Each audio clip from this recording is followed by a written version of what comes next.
Κρυοί. Εσείς κανονικά με την ενέργεια που έχετε μέσα σας θα έπρεπε να τρέχετε στις εξοχές και να πολιορκείτε με ερωτική μανία κάθε τι που μπαίνει στο στόχαστρό σας.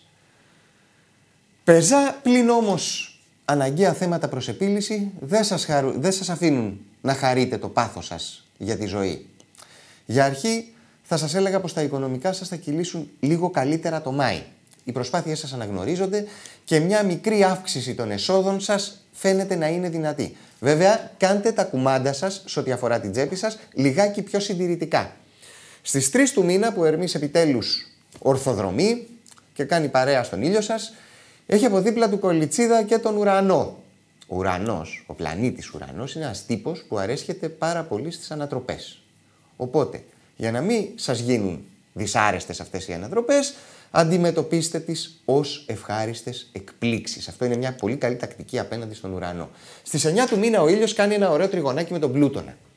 Μπορεί να μάθετε σχόλια που γίνονταν εις βάρος σας που ίσως να σας τσαντήσουν. Μη δώσετε σημασία. Σας ζηλεύουν. Στις 11 με την Πανσέλινο στο Σκορπιό το ρίχνετε προς τις ερωτικές υπερβολές. Αν είστε σε σχέση, έχετε το νου σας να μην αποκαλυφθείτε. Αν είστε ελεύθεροι, ιδού η Ρόδος, ιδού και το πίδημα. Ευωδώνονται οι επιδικόξεις σας επίσης και σε επαγγελματικό επίπεδο.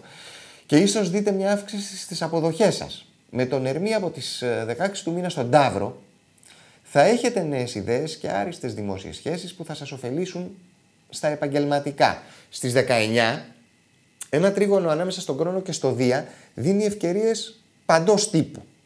Με τον ήλιο να μπαίνει στους διδύμους στις 20 και στις 25 τη Νέα Σελήνη, είναι η αρχή για καλές συνεργασίες, για ταξίδια, ακόμα και επαγγελματικά ταξίδια. Απλά να θυμάστε ότι ο Άρης που είναι κυβερνήτης του ζωδίου σας, στις 29 έχει την αντίθεση με τον Κρόνο. Οπότε εκεί προσπαθήστε να μην σκέφτεστε πολύ παρορμητικά και κυρίως να θυμάστε ότι η όψη αυτή δεν θέλει ρίσκο. Τέλος, στις 31 προσέξτε τι εύχεστε, γιατί τα όνειρά σας παίζει να πραγματοποιηθούν.